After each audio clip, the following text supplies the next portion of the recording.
하나님 말씀은 누가복음 4장 22절에서 30절 말씀입니다.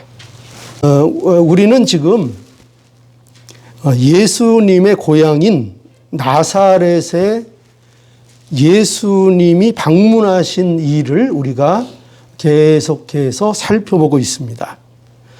예수님께서는 사역을 이 갈릴리 지역에서 시작을 하셨습니다.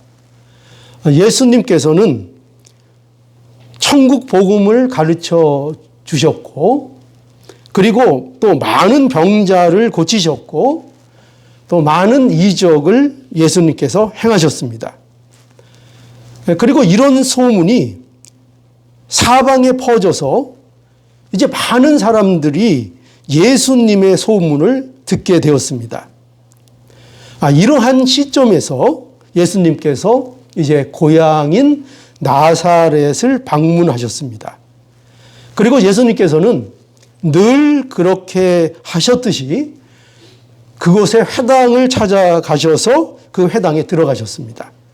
그리고 예수님은 그 회당에서 이사야의 말씀을 찾아서 그 말씀을 사람들 앞에서 낭독하셨습니다.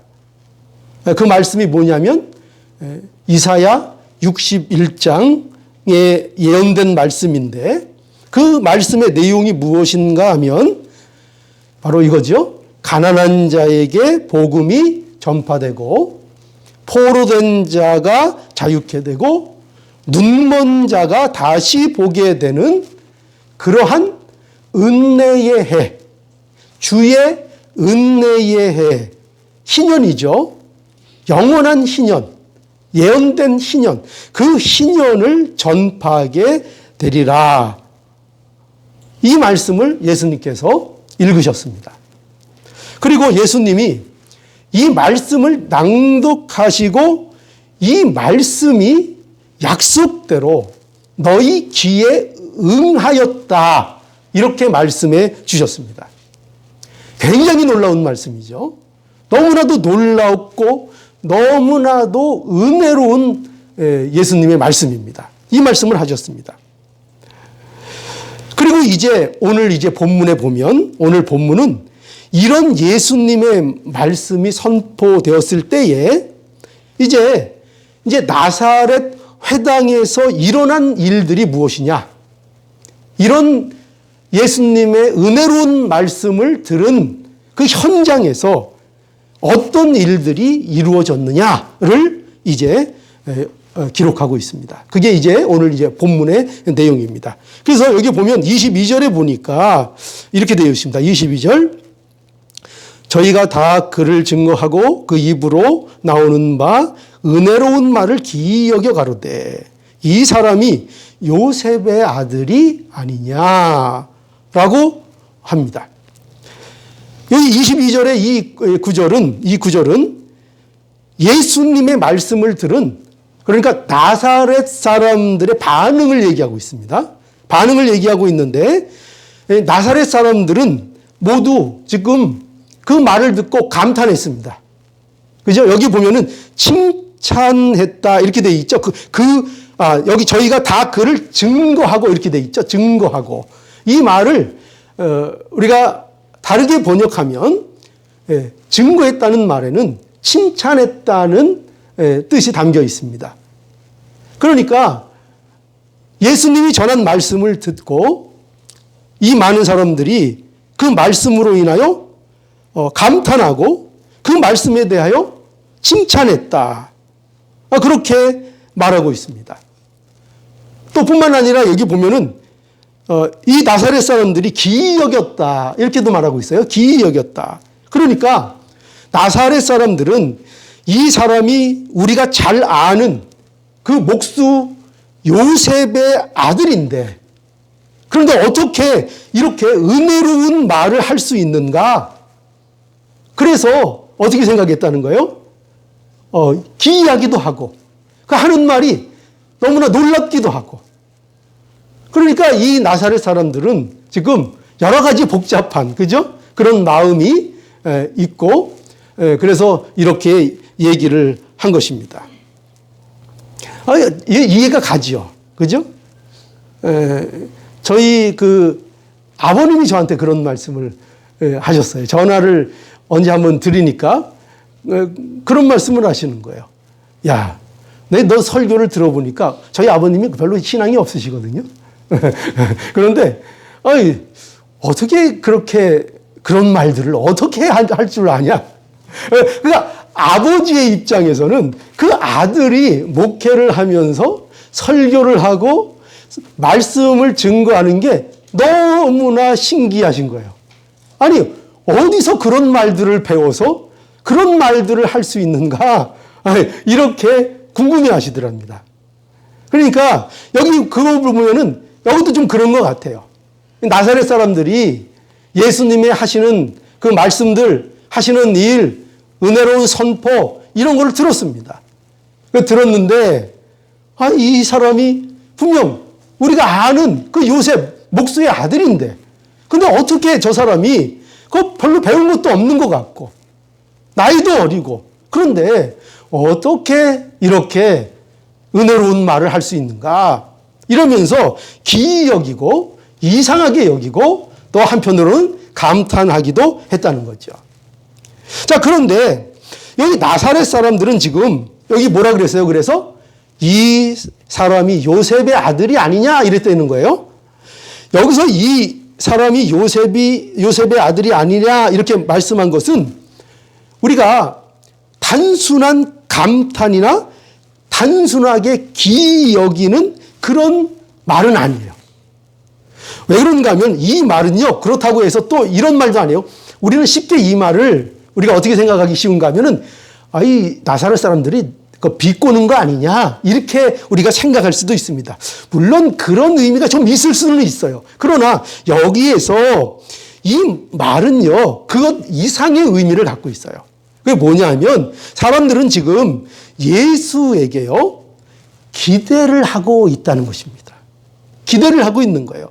어떤 기대일까요? 어떤 기대인가 하면요, 예수님이 이제 고향인 나사렛에서 특별한 일을 보여주기를 이제 기대하고 있는 거예요.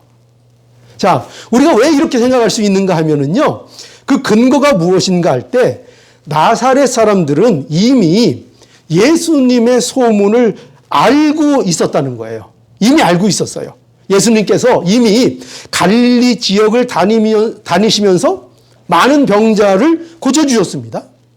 그렇죠? 그리고 귀신도 쫓으셨고요. 또 많은 이적을 행하셨습니다. 그러니까 이러한 소문을 나사렛 사람들은 이미 다 듣고 그 사실을 알고 있었어요. 그래서 예수님이 고향에 오셨으니, 그러니 이제 이 자신들을 위해서, 그렇죠? 이 고향에 오셨으니까 이 고향 사람들에게는 뭔가 조금 더 특별한, 다른 곳에서도 그렇게 하셨다면 고향인 이곳에서는 더 많은 일들을 해 주실 것 아니냐. 그러니까 그것을 기대하고 있었던 거예요. 그래서 이 사람들이 뭐라 그런 거예요? 이 사람이 요셉의 아들이 아니냐, 우리 고향 사람이 아니냐, 우리가 잘 아는 관계가 아니냐, 가까운 그 예수가 아니냐, 그러니 그 이적을 우리에게 베풀어 주는 것, 그것이 너무나도 당연한 거 아니냐 하고 생각하고 기대하고 있었다는 거예요. 여러분, 자, 한번 생각해 보세요. 그러면 이 나사렛 사람들이 가진 이 모습이 우리에게 무엇을 보여줄까요? 이것이요, 바로 세상이 예수님을 대하는 모습이에요. 세상이 이렇게 예수님을 대한다는 거예요. 여러분, 예수님을 좋아하는 것 같습니다. 어쩔 때 보면은요, 세상 사람들도요, 예수님을 좋아하는 것 같아요. 유대인들도요, 예수님을 따라다닐 때요, 예수님을 좋아하는 것 같았어요. 예수님에게 상당한 호감을 가지고 있는 것 같았어요. 그랬죠? 그의 말에 감탄하기도 하고요, 그의 말씀이 은혜롭다고 하기도 하고요, 그렇게 했어요. 그러면서 그는 그 사람들은 다 뭘 원했어요? 그 예수님이 주시는 어떤 유익이 있을까? 그를 통해서 어떤 유익을 얻을 수 있을까를 그들이 생각했어요. 그러나 보세요. 그러나 그들의 모습은 어떻게 보면요, 상당히 긍정적이어 보여요. 그러나 그러면서도 그들이 뭘 안 믿었어요? 예수님이 하나님의 아들이요 우리를 영원히 자유케 하실 우리의 메시아라는 사실은 그들이 믿지 않았던 거예요. 세상의 모습 아니에요? 세상은 예수님을 이렇게 대접하는 거예요. 세상은요, 예수님을 좋아하는 것 같아요. 예수님의 말씀에 은혜도 받는 것 같아요. 그 말씀 참 유익하다고도 해요. 그리고 예수님을 좋아하고 반기는 것 같고 긍정적인 모습을 보이는 것 같아요. 그런데 정작 그분이 진짜 누구인지는 모른다는 거예요. 그렇게 예수님을 세상은 대접한다는 거예요. 세상은 예수님을 그렇게 대접할 수밖에 없다는 거예요. 모른다는 거예요.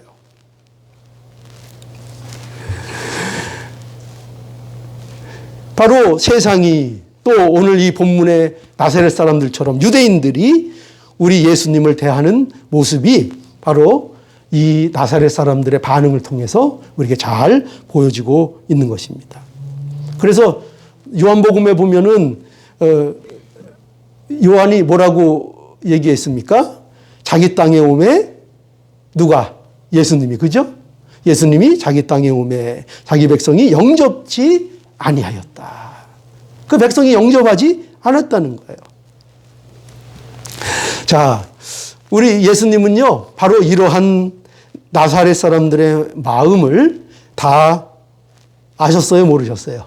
아셨어요. 다 아셨습니다. 그래서 예수님이 나사렛 사람들에게 이제 어떻게 얘기하는가 보니까 23절입니다. 이렇게 얘기해요. 예수님께서 23절.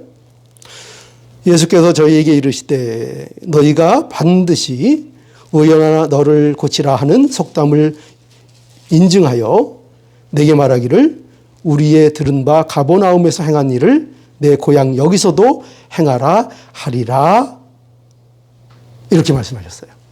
그러니까 예수님께서는 지금 나사렛 사람들이 무슨 생각을 하고 있는지를 여기 말씀하고 있는 거예요. 그죠? 여기에 보면은 뭐라고 돼 있어요? 의연아 너를 고치라 이런 말이 있죠? 의연아 너를 고치라. 이 말은 이스라엘의 속담이에요. 이스라엘의 속담인데 무슨 의미인가 하면은 이런 거죠. 우리가 쉽게 알 수 있죠. 의연은 남을 고치기 앞서서 자신을 어떻게 해야 된다고요? 먼저 고쳐야 된다는 거죠. 여러분 한번 생각해 보세요. 여러분들이 치과 갔는데 치과 선생님이 치료하려고 이렇게 다가오는데 치과 선생님이 이가 전부 엉망이야. 막 삐뚤빼뚤하고 썩었고 막 이래요.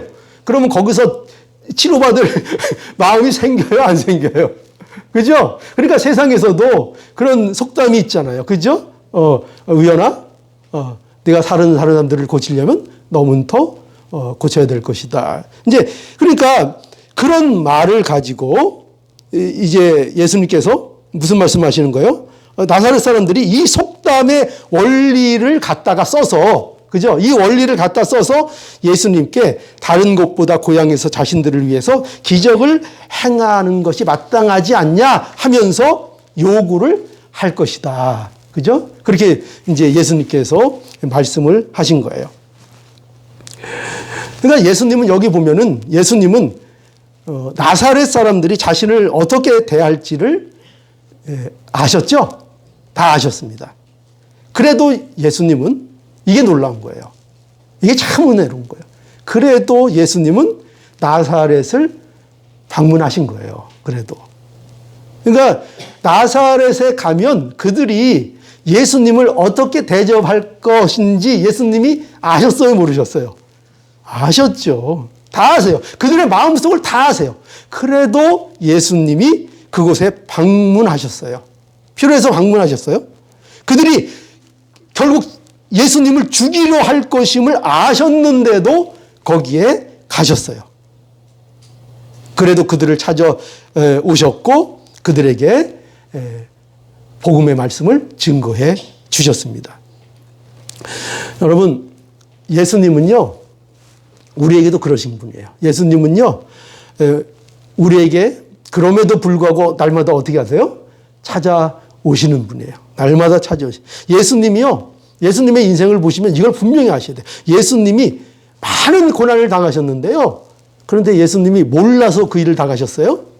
예수님이 몰라서 당하셨어요? 여러분, 예수님이 몰라서 가룟 유다에게 배신을 당하셨어요? 몰라서?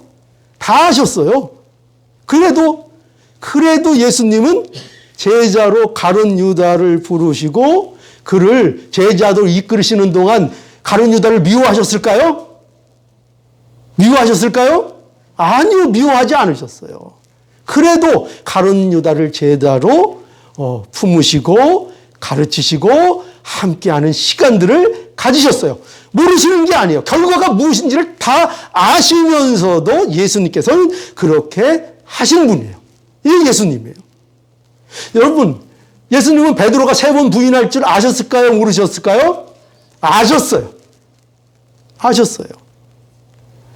예수님은 모든 것을 아셨어요.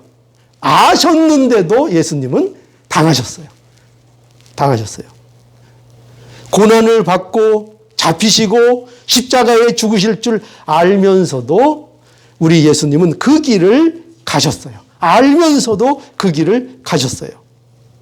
우리 예수님은 다 아셨지만 그 길을 우리를 위해서 가신 것입니다. 이게 우리 예수님이에요. 오늘 이 예수님을 우리가 만나야 되는 거예요. 이 예수님을 만나고 우리가 이 예수님을 우리의 구주로 믿는 우리가 이 자리에 있는 것입니다. 그래서 여기 보면 이제 예수님은 이러한 사실들을 모두 아시고 나사렛 사람들에게 이제 정말 중요한 진리를 말씀해 주세요.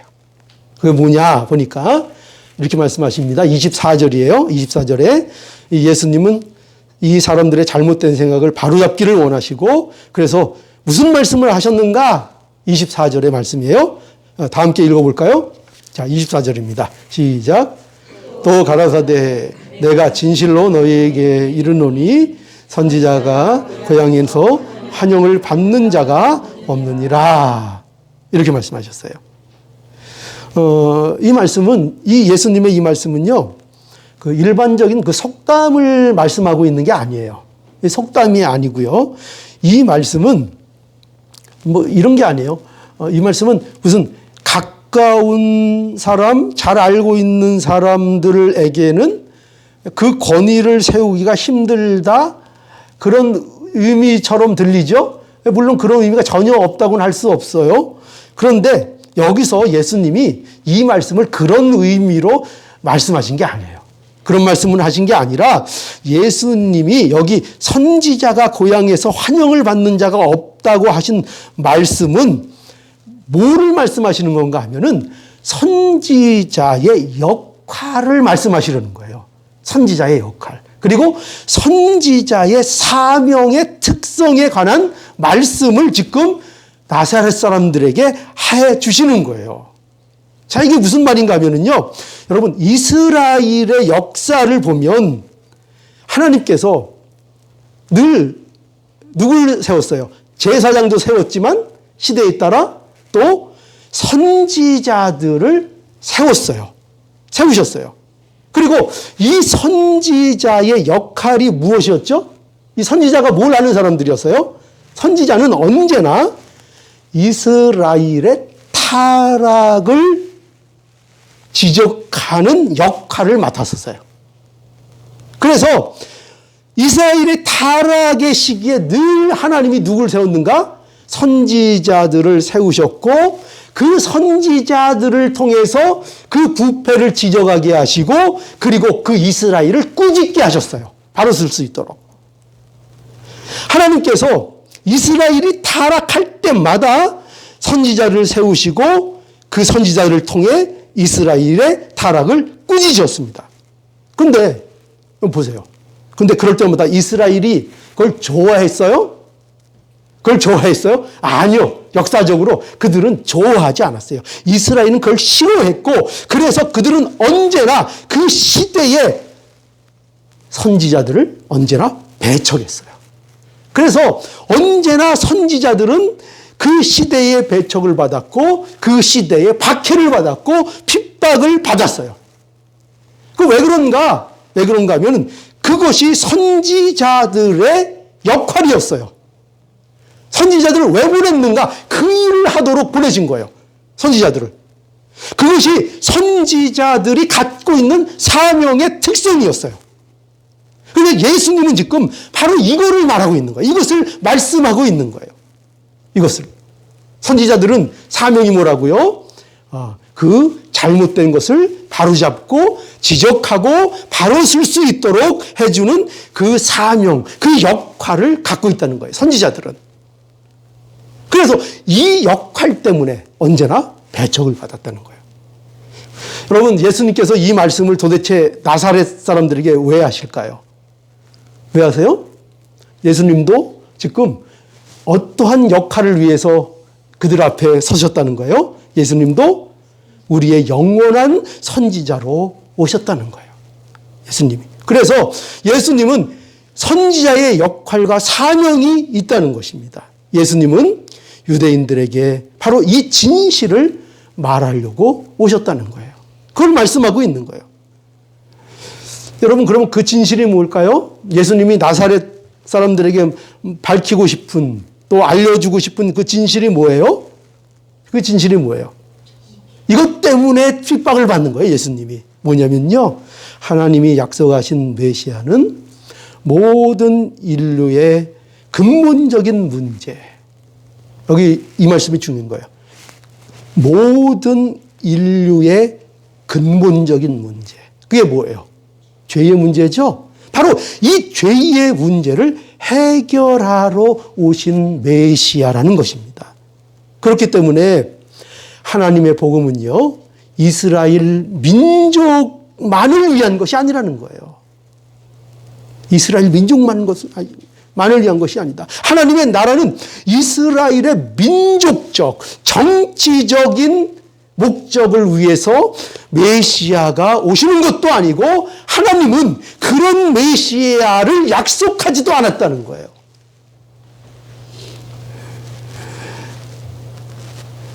사실 이러한 복음의 핵심은요, 예수님이 새롭게 말씀하시는 그런 내용이 아니에요. 그렇죠? 이 내용은 구약 성경에서 이미 계속해서 말씀하고 있는 거예요. 하나님께서 계속해서 말씀하고 있는 거예요. 그 내용이 뭐라고요? 모든 사람들을 위해서 하나님께서 복음을 주신다는 거예요. 그래서 창세기 12장에도 보면은요, 하나님이 어떻게 해요? 누굴 부르셨죠? 창세기 12장에 아브라함을 부르셨죠? 그리고 아브라함에게 약속하실 때에 어떻게 약속을 주셨어요? 어떤 약속을 주셨어요? 하나님은 복을 주시는데, 아브라함을 통하여 복을 주시는데 누구에게 주신다고요? 이스라엘 백성에게만? 유대인에게만? 직전 사람들에게만 그 복을 주신다고요? 아니죠. 누구에게만? 모든 민족이 아브라함으로 인하여 축복을 받을 것이라. 그죠? 그러니까 복음은요, 이걸 알아야 돼요. 언제나 복음은 유대인만 아니라 이방인에게도 약속된 것이었어요. 그것이 하나님의 뜻이었어요. 처음부터 어떻게 하다 보니까 우리에게까지, 이방인에게까지 복음이 넘겨진 것이 아니라 원래 하나님의 뜻이 뭐라고요? 하나님의 뜻은 원래 복음이 유대인에게 전파되고 그들이 그 복음을 거역하는 것으로 인하여 그 복음이 이방에도 전파되고 해서 모든 인류가 복음을 접하게 되고 복음을 받게 되는 그 계획을 하나님께서 이미 하셨다는 거예요. 그게 하나님의 계획이었다는 거예요. 그런데 보세요. 그런데 너무나도 놀라운 것은요, 하나님의 백성이라는 이스라엘이 이 하나님의 복음을 어떻게 해요? 거부하는 겁니다. 이걸 거부하는 거예요. 유대인들은 메시아가 오시면 가난한 자에게 복음을 전파하고 보루된 자에게 자유를, 눈먼 자에게 다시 보게 함을 주신다는 이 사실은 그들이 은혜롭게 받았어요. 이런 복음을 그들은 기뻐했어요. 그러나 이방인들이 그 약속에 포함됐다는 사실은 받아들일 수가 없었어요. 아시겠어요? 네. 너무나 그 복음이 은혜로워. 참 복음이 너무나 은혜롭네. 가난한 자에게 복음이 전파된대. 포로던 자에게 자유가 해방된대. 눈먼 자가 다시 보게 되는데 그 약속의 날이 온대. 와, 은혜로운 소식이야. 그 날이 온대. 그 날이 메시아를 통해서 우리에게 주어진대. 근데 예수님 뭘? 거기에 이방인도 포함되어 있다. 그러니까 뭐요? 거기에 대해서 이스라엘 백성들, 유대인들은 경기를 일으키는 거예요. 경기를. 나는 이방인들과 동일한 취급을 받는 축복, 그거 필요 없다는 거예요. 그거 필요 없다는 거예요. 그런 복음을 가지고 오는 메시아, 그거 필요 없다는 거예요. 그런 메시아 싫다는 거예요. 여러분 보세요. 오늘날 왜 유대인들이 예수를 결단코 메시아로 받아들이지 않는가? 바로 이것 때문에 그래요. 바로 이것 때문에요. 그들은 예수를 절대로 메시아로 인정하지도 않고 받아들일 생각조차가 없습니다. 제가 어떤 랍비의 인터뷰를 들었어요. 결코 그들은 예수를 메시아로 인정할 수 없다는 거예요. 왜? 우리도 이방인과 같은 수준으로 만들어버린다 이거예요. 그래서 메시아가 될 수 없다. 예수는 우리의 메시아가 될 수 없다. 그래서 유대인들은 지금도 어떤 메시아를 기다려요? 자기들을 민족적으로, 정치적으로 이 세상에서 군림할 수 있도록 자신의 편이 되셔 그들의 독보적인 위치를 확보해 줄 그 메시아를 지금도 여전히 기다리고 있어요. 이 성경, 그들의 구약을 그렇게 신주단지처럼 모시고 그걸 보고 연구하면서 그 메시아를 여전히 오늘날도 기다리고 있어요. 여전히. 언제가 결말 지어질 때가 언제입니까? 그러한 유대인들에게 예수 그리스도가 증거되고 그들이 예수 그리스도를 받아들이고 회개할 그날이 이제 오게 될 것입니다. 그날이 오면 이제 종말이 오는 거예요. 그날이. 예수님은 그래서 유대인들이 잘 아는 구약의 예를 들어서 오늘 본문에 보면 이 사실을 분명히 확신시켜 주십니다. 그래서 여기 보니까 한번 보실래요? 25절에서 27절인데요. 여기 어떤 말씀을 예수님께서 하고 계신가 보니까 25절 내가 참으로 너희에게 이르노니 엘리야 시대에 하늘이 새해 6달을 닫히고 온 땅에 큰 흉년이 들었을 때에 이스라엘에 많은 과부가 있었으되 엘리야가 그중 한 사람에게도 보내심을 받지 않고 오직 시돈 땅에 있는 사렙다의 한 과부에게 뿐이었으며 또 선지자 엘리사 때에 이스라엘에 많은 문둥이가 있었으되 그 중에 한 사람도 깨끗함을 얻지 못하고 오직 수리아 사람 나아만 뿐이니라. 이렇게 말씀하셨어요. 그러니까 이게 무슨 말씀이에요? 여러분 엘리야나 엘리사는 여러분들도 잘 알죠? 그러니까 유대인들에게 있어서 엘리야나 엘리사는 얼마나 익숙한 선지자겠어요. 그죠? 우리도 다 아는데.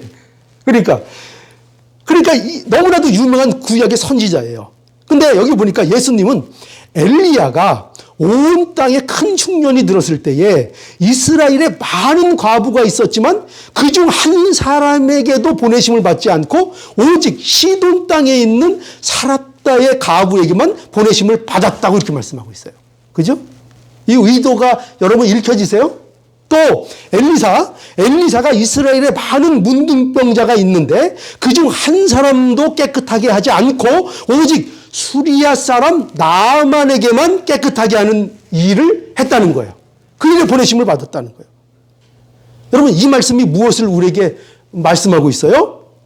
하나님의 은혜가 뭐예요? 하나님의 은혜가 바로 하나님의 은혜가 이스라엘이라고 있는 거 아니다 이거예요. 그죠? 이스라엘이라고 하나님의 은혜가 그들에게 반드시 있다고 말할 수 없다는 거예요. 반대로 이방인이라도 하나님의 은혜를 받을 수 있다는 거예요. 이방인이라도. 하나님이 베푸신 은혜는 이스라엘 민족에게만 있는 것이 아니라 예수 그리스도 안에 있는 자들에게 주어진다는 거예요. 예수 그리스도 안에 있는 자들에게. 내가 어떤 조건을 가지고 있고 내가 어떤 집안이고 그런 거에 영향을 받는 것이 아니라는 거예요.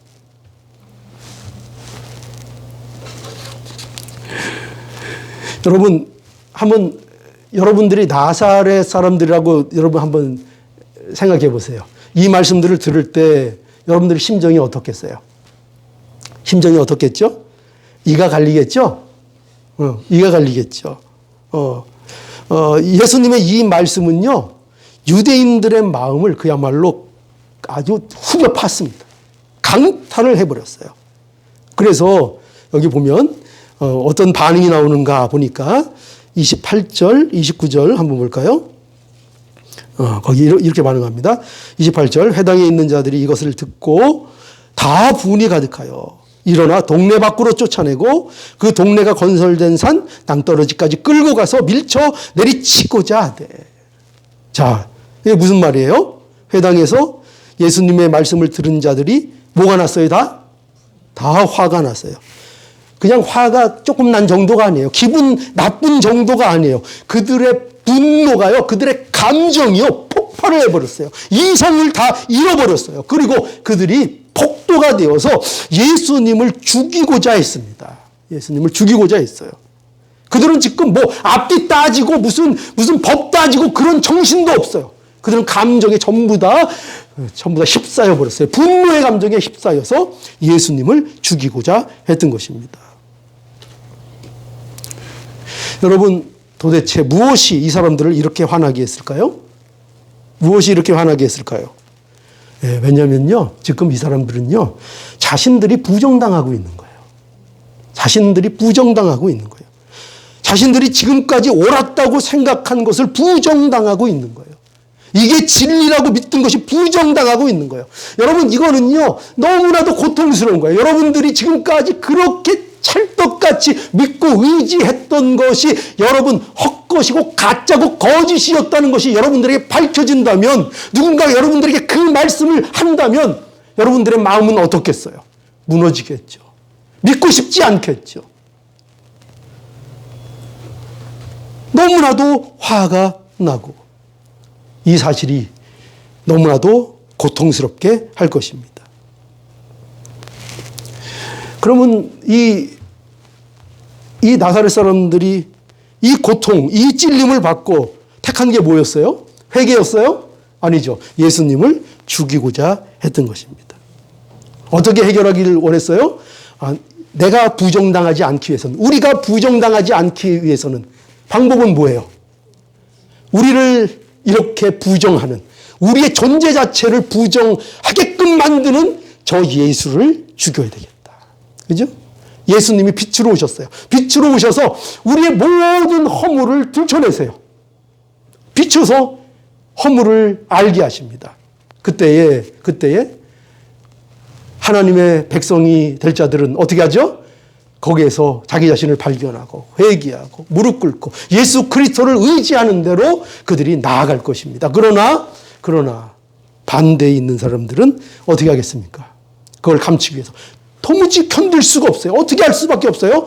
예수님이 예를 들어서 그때는 후라시가 전등이 없었으니까 촛불이라고 한다면, 등잔불이라고 한다면 어떻게 하는 방법밖에 없어요? 가서 심지를 잡아서 꺼야죠. 그죠? 꺼야죠. 나를 더 이상 못 비치도록 꺼버려야죠. 덮어버려야죠. 그게 뭡니까? 예수님을, 그래서 어떻게 해요? 예수님을 죽인 것입니다. 그래서 예수님을 죽인 것입니다.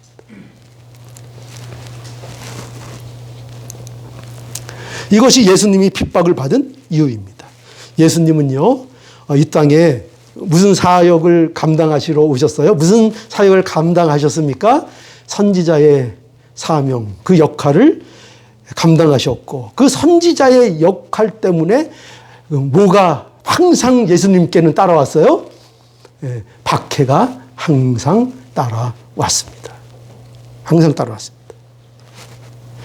우리 모든 그리스도인들은요, 바로 이 길을 가는 거예요. 이 선지자의 길을 우리도 걸어가는 거예요. 우리도 다 예수 그리스도 안에서 제사장의 역할을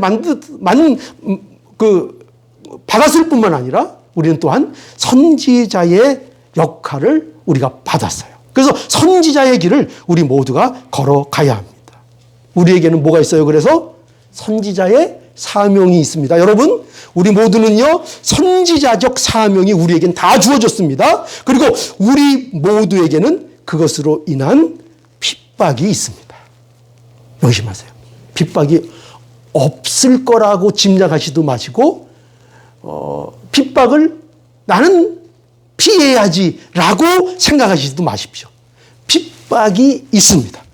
박해가 있습니다. 선지자적인 입장에서 받는 박해가 반드시 성도의 삶에는 있고, 그것을 성경은 우리에게 복이라고 말하고 있습니다. 복이라고요. 우리의 복은 세상이 말하는 것과 같지 않습니다. 거기서부터 벗어나야 돼요. 그걸 떨쳐버리지 못하면 우리는 늘 세상과 신앙 사이에서, 예수님 사이에서, 하나님 사이에서 늘 갈등하고 서성거리며 사는 모습을 떨쳐버릴 수가 없을 것입니다. 분명히 아셔야 됩니다. 우리의 복은 세상이 말하는 복과 같지 않습니다. 분명히 알고 분명히 새기시고 분명히 그걸 알고 신앙생활을 하셔야 여러분들에게 능력이 있고 신자다운 삶이 있고 여러분들에게 정말 무엇으로도 빼앗기지 않는 여러분들의 담대함이 여러분들에게 생기는 겁니다. 마태복음 5장 10절로 12절. 의를 위하여 핍박받는 자는 복이 있나니 천국이 저희 것입니다. 나를 인하여 너희를 욕하고 핍박하고 거짓으로 너희를 거스려 모든 말을 할 때에는 너희에게 복이 있나니. 결코 이렇게 안 돼 있어요. 너희를 사람들이 칭찬할 때 복이 있다. 이렇게 안 돼 있어요. 너무나 놀랍죠. 성도의 길은요, 칭찬받는 길이 아니에요. 선지자의 길은요, 칭찬받는 길이 아니에요. 절대로 목사도 그렇고요, 하나님의 일꾼도 그렇고요, 세상의 인기에 연연하여 나가면 절대로 하나님의 일을 제대로 할 수 없습니다. 인기를, 세상의 인기를 기대하지 않아야 합니다.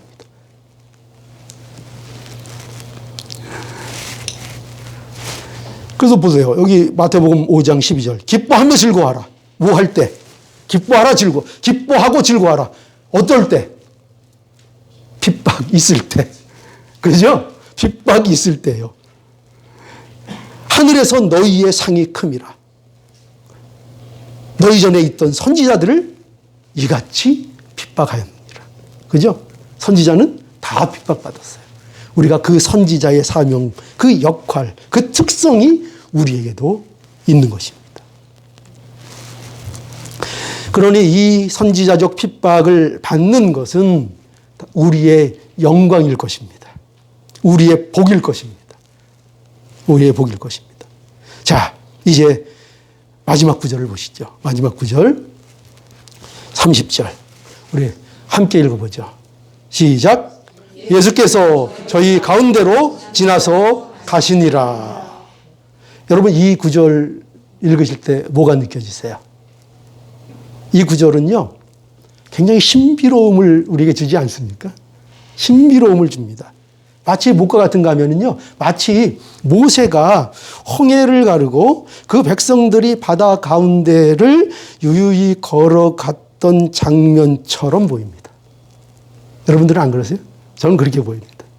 그 길을, 그 양쪽으로 그 물살이 있는 그 길을, 그러나 그 마른 그 땅을 홍해 모세와 그 백성들이 지나갔던 것처럼 예수님께서 그 모든 분노, 그 모든 오해, 그 모든 핍박, 그것을 두고 유유히 그 가운데를 걸어 나가신 것입니다.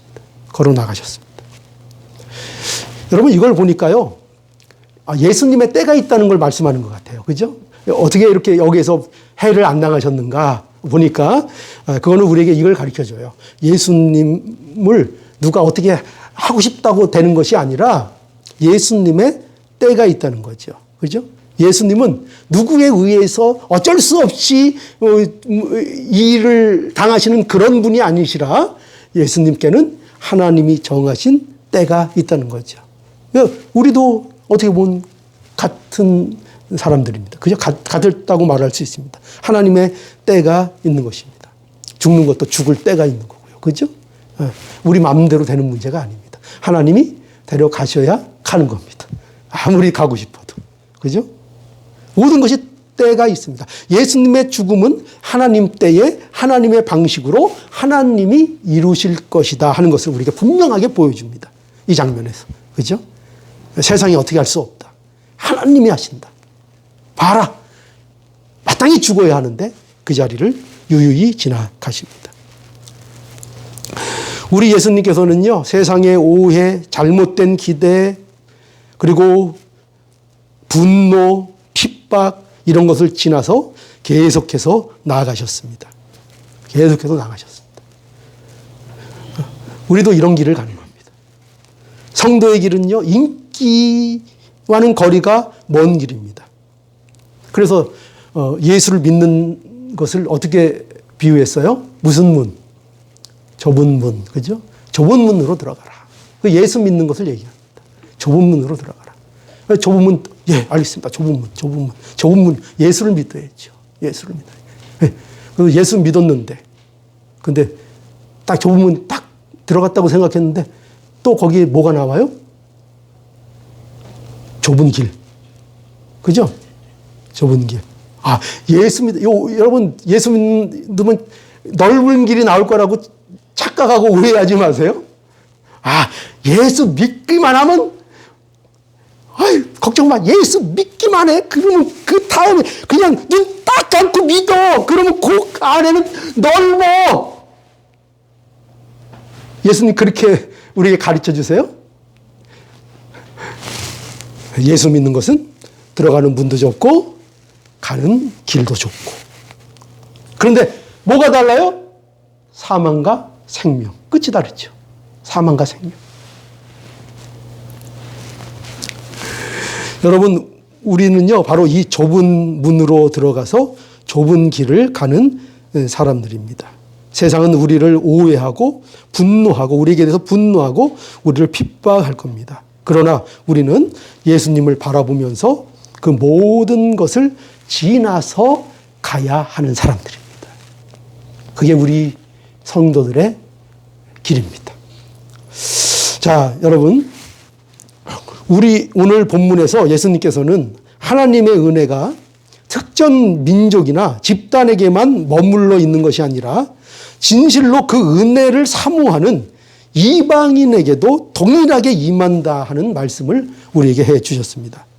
그러니까 나사렛 사람들은 자신들의 특권의식에 사로잡혀가지고 진정한 복음을 거부했고 그 말씀에 분노한 이들이 예수님을 죽이려 했지만 그 모든 것을 예수님께서는 지나치셔서 앞으로 나아가셨습니다.